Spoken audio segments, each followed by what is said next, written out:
Osseo officers are remembering two longtime colleagues. Former Police Chief Mike Haller died in late October. His colleague, former Osseo officer Randy Williams, passed weeks later. Chief Michelson says in their time with the department, the two left a lasting impact. In the late 1980s, two Osseo officers took the oath and served side by side. Former Chief Mike Haller and former officer Randy Williams. They were together from that late 80s all the way through until they both retired about the same time, 2008, 2009. Now Chief Shane Michelson remembers their legacy in tandem. And then they both pass away within 2 weeks of each other, you know. Really what it has done is brought to the forefront what it's like to lose people, and so young. I mean, neither one of them were very old. The two made a mark on Osseo, inspiring future generations of officers, including Michelson. He says Williams emphasized the power of community and connection. When you're able to have, 50 to 60 police officers at your memorial service, which he didn't even want. His wife did it because people wanted it to happen. I think really shows you what type of a human being he was. And Haller reminded him of the value of a second chance. They were forgiving. They were never held anything over your head, or they just said the past, let's work from here forward. The pair grew the small department together, bringing new buildings and more officers. Michelson says Haller and Williams were also bridges to different communities, a tradition he hopes to continue. Get to know people from all the different agencies because they're going to be your backup. Right? We want to trust each other. We want to know each other. And the two left a legacy that Michelson says he's proud to follow. That's probably the image I'll always remember, is not them as police officers or even what they did within the policing. It's more of who they were as people. A Brooklyn Park man is dead after being struck by a car while walking along the interstate in Maple Grove. The incident happened around 9:15 Saturday evening along I-694 near the Hemlock Lane exit. According to the Minnesota State Patrol, 39-year-old Terrell Joseph was walking eastbound in the right center lane of traffic. He was then struck by a Jeep Liberty driven by a 22-year-old New Hope man. The driver was not injured, but Joseph died at the scene. Investigators say alcohol was not a factor in the incident. 3 suspects led police on a car chase after assaulting and robbing a woman at Target in Brooklyn Park. On Friday, a woman called 911 to report she was robbed and pistol whipped in the Target parking lot. Brooklyn Park police responded and found the suspects fleeing the scene in a vehicle. Officers chased them but called it off as the suspects started driving erratically. Maple Grove police later chased and disabled the car at 109th and Nathan Lane. The 3 suspects fled on foot but were arrested a short time later. With electric bikes becoming more popular, a local bicycle shop is working to educate people on the rules of the road and help them save a little money. We're all spending more time on our bikes, and e-bikes are a great way to run errands, to get to school. It's just a really great commuting option, as well as just way more fun. Trailhead Cycling is hosting 2 town hall meetings on e-bikes this month. The first one will be held on December 6th, and it will focus on the impact e-bikes have on the trail system. Representatives from the Three River Parks District and the police department will educate people on the rules for riding on the trails. The next meeting on December 13th will be hosted by DFL Senator John Hoffman. That event will focus on the state's new electric bike rebate program, which starts next year. We invite everyone to come to these 2 town hall style meetings. They're very relevant information, mainly because of the explosion of the use of our trails post-COVID and during COVID, right? The December 6th meeting is at Trailhead Cycling's Plymouth location, and the one on December 13th is at the Champlin store. You can go to ccxmedia.org for more information. A tradition of holiday giving that one family started in the 1980s is continuing this year in Brooklyn Park.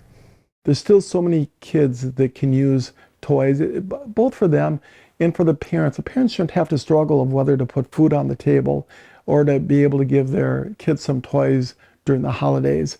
Most of these kids have struggled and dealt with different things throughout the year. Everybody should have a chance to just be able to be a kid, and that's what we hope this does. Jerry Moscowitz and his family will be collecting toys for tots during a party at his Brooklyn Park home on Saturday, December 9th. The toy drive started as a small tradition between family and friends, and it's now turned into a large annual event. The U.S. Marines come to his home every year to pick up the toys from the party. Moscowitz has collected and donated about 12,000 toys since he started hosting that drive 38 years ago. Seeing all the people that this is our favorite day of the year. To hear the knock at the door open and not know who's going to be there, and you see people coming in with toys, the smiles on their faces as they know that they're able to contribute, and it's just such a positive energy that goes through the house because everybody feels good about what they're doing. Moscowitz invites everyone in the community to drop off unwrapped toys at the party between noon and 8 at night. For information on where he lives and a link to an Amazon wish list, if you can't go in person, you can go to ccxmedia.org. And finally, this segment, we're still about 4 weeks away from welcoming 2024, but Brooklyn Park hosted a different New Year's celebration over the weekend. Hundreds came out to the Community Activity Center Saturday evening for the Hmong New Year celebration. The event was an opportunity to meet, eat, celebrate the harvest, and enjoy cultural performances. Brooklyn Park and Brooklyn Center partnered with the Osseo School District and several Hmong organizations to put together the annual event. We'll leave you now with a little from Saturday's festivities.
The Maple Grove and Champlain Park boys basketball teams have had some good battles through the years. They met up in the season opener for both Friday. Chaz Moots reports.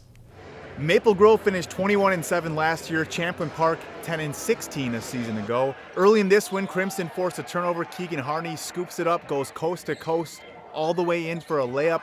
Maple Grove out in front, 11-6. A few minutes later, Champlain Park's JJ Gedde, nice rocker step, goes through the contact for the and one finish. Rebels cut the lead down to 7. Good ball movement from MG most of the game. That was on display on this possession. Henry Stang left alone and buries 3 of his game-high 20 points. Crimson took a 10-point lead into halftime. After the break, Amory Peterson, nice take to the paint, step through lane off the glass. Peterson led the way for the Rebels, scoring 12 on the night. Another tough finish came here. Brady Laliberti can't make the first, but he sticks with it, gets his own rebound, and makes an acrobatic shot to put the Crimson up 11 points. Champlain stuck around all second half, though. The Rebels never went away. How about this little step-back triple from 6'3" freshman Gavin Walter? Walter chipped in 11, but the Crimson were able to make enough free throws down the stretch and had some nice possessions where they broke down the full-court press by the Rebels, like this one here. MG starts off the year with a 64-58 win over Champlain Park. In Maple Grove, Chaz Moots, CCX Sports. The Cooper and Maranatha Christian Academy girls basketball teams both had successful seasons last winter, but each was looking for its first win of this season when they met up Friday. Hall of Fame coach Faith Johnson-Patterson in her first season as head coach at Maranatha Christian Academy as they play at Cooper in girls basketball.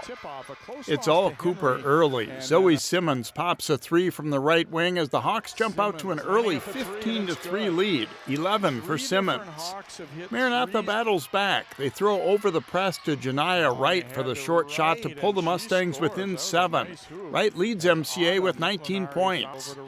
But it's mostly the Soma Kamara show. She steals the pass and goes in for the layup as the Hawks' pressure gives Maranatha trouble all night.